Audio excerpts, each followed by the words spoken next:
Good morning, and welcome to another wonderful pirate news. You have your Quartermaster Joseph here with you today, and the captain of our Massachusetts chapter, Oh boy. Jamie. And and I am also the vice chair of the National Committee, but that's a side note. Today we actually have a really good topic we want to talk about. It's been popping in the news for a while, and so wanted to jump right into it. It's the U.S. and Russian relations. Um, so there's been a lot of talk as to what's going on with the collusion and all that. Don't want to focus on any of that. Really, what I wanted to focus on today is really how much in the past, or even currently with like the space station, Russia has been our friend. Jamie, what are your thoughts on the whole Russian situation? Well, when Putin came to power in 2000 or so, we were quite happy to have him as a friend. And since then, he's, as Yeltsin did to some lesser extent, he's been trying to assert control over the countries near him. I would say we don't support authoritarian governments of any variety. But at the same time, we share this planet together. We've got to get along as best we can. Yeah, we don't really support authoritarian governments, home or otherwise. So, as far as the whole government goes, we're really all about supporting a free and open democracy for not just us, but all those around the world. Really supporting citizens versus the governments themselves. So, um, and a good example of this would be um, decisions that are made by a government that help, say, the government or a special interest group or a corporation versus decisions governments make to actually help the people of that specific area, like furthering education, helping education costs, things of that nature. Jamie, can you come up with, or can you relay any decisions that recently a government has made for itself over the choice of its people? Well, just for an example, in the last 2 years, Congress has allocated between 80 and 100 billion more dollars to the Department of Defense to buy weapon systems that don't work and to spread capitalism to other countries. I don't know. Certainly not spreading democracy, considering the authoritarian governments we support. So you're talking about like coups and stuff like that, where we're going in and dismantling governments. Well, no, Syria, excuse me. Yeah, I mean, we've done that in the past. We've certainly helped that in Honduras most recently. We overthrew Iraq for Who knows really why? actually 600,000 dead people as a result of that, but and millions internally or externally displaced. But Not to say the bravery of the Iraqi people in trying to fight for their country, or the U.S. citizens or the lives of the soldiers. Even though we don't support a huge budget for military expending, doesn't mean that we don't value our troops by any means, or the bravery done day in and day out by those troops. We do definitely support our troops. well, what I find interesting is that the people who are rah-rah, we have to put more money in the military, aren't rah-rah, we have to put more money into our veterans' medical benefits. We have people who have had severe brain damage, PTSD, lost limbs, and they're not getting adequate care through the VA. And rather than allocate the money for the many tens of so hundreds of thousands of former soldiers and sailors, we're just putting 80 to 100 billion more dollars into weapons. Mm. And as far as that goes, too, isn't it called the Patriot Care or something like that nowadays? What is that, the privatized program they're trying to promote? Yeah, which is like, hey, we had this private insurance that we're going to dump money into. And I drove by one of these I drive by one of these by my office, and you see armed guards standing outside for normal veterans trying to just get care. And it's like, what's really going on here? Yeah, those aren't dollars going towards care if they're going towards security. Just Yeah, saying. yeah. I mean, I can understand the PTSD part of it, but so supporting decisions like farming cooperatives and supporting businesses and education versus governments using it to dismantle each other.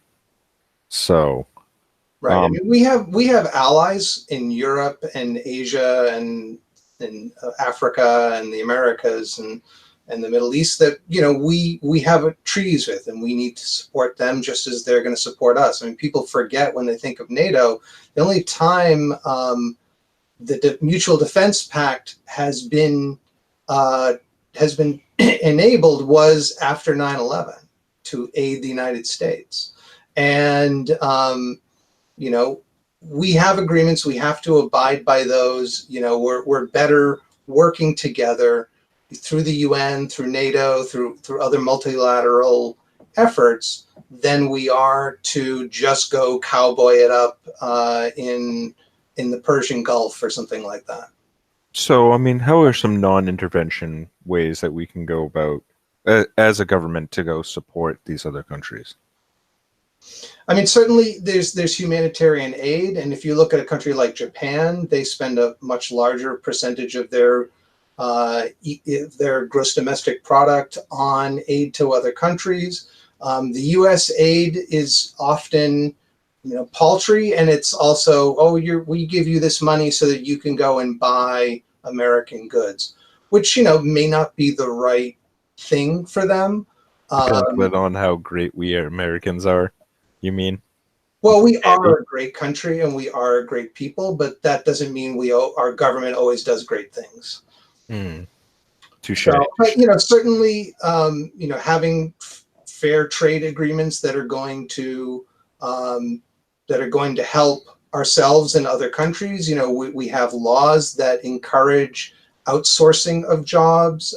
We have patent and copyright laws that are just used to extract money from Americans, but also people in other countries, and not have any beneficial, don't help innovation, don't help communication, don't help the sharing of culture.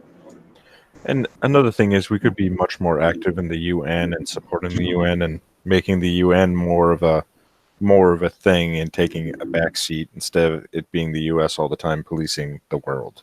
Well, we did create it, right? We did create it after World War, as part of the end of World War II, to kind of learn from the fall of the League of Nations and how ineffective that body was. So I mean maybe doing some work to help make the UN much more of a thing and maybe abiding by some of those rules per se. I'm always in favor of us abiding by the rules that we agree to.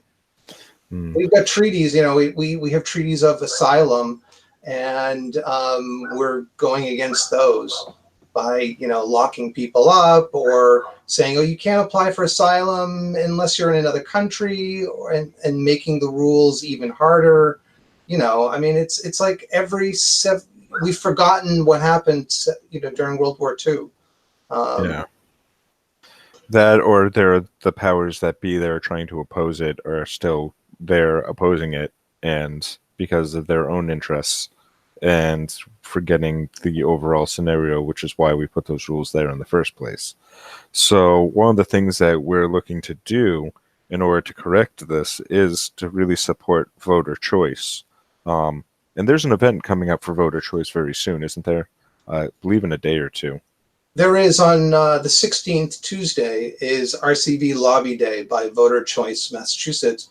That's going to be at the State House from 11 a.m. to 2 p.m. They're encouraging people to come down, get there around 11:15, where they're going to pass out T-shirts, signs, stickers, take a group photo at 10:45 a.m., and then go for the next 3 hours, whatever you can do in that time, to talk with your legislators and advocate for ranked choice voting, or as I knew back in the day, instant runoff voting. such so that we can get rid of the whole spoiler argument. If we have 3 people running, the candidate who wins will have to get a majority, and the candidate who comes in third, well, their votes, they'll get dropped, their votes reallocated amongst the other 2 choices, and then whomever gets the majority wins. And that can be 4, 5, 6. And, the more candidates running, the better. The more people who are active, who want to vote, who want to participate. And this is why we fully support this RCV Lobby Day. In layman's terms, this way we can get the people we want as opposed to having the people we want fight each other for the spot. This makes it so that we could run all the Democrats and not just have to run one Democrat, which may be the worst choice for the majority of the people. Well, it doesn't affect the primary, so we'll still have primaries where a Democrat gets chosen, one Democrat gets chosen, one Republican gets chosen. But it can also be if there's a Libertarian, a Pirate, a Green running as well as the Democrat and Republican. There's no fear that you're going to spoil the race and somehow take votes away from the other 2 candidates.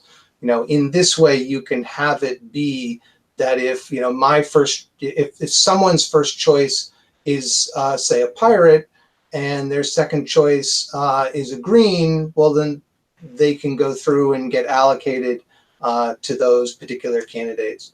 So, and it's a runoff process.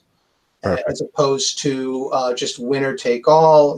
We have what I fully support this. This is going to help in state elections especially. But, we still also have to remember that about 60% of the legislature has no opponent in the general election. And that's not even, there's no Pirate running against them. That is literally, there's no other major party run. There's nobody running against them.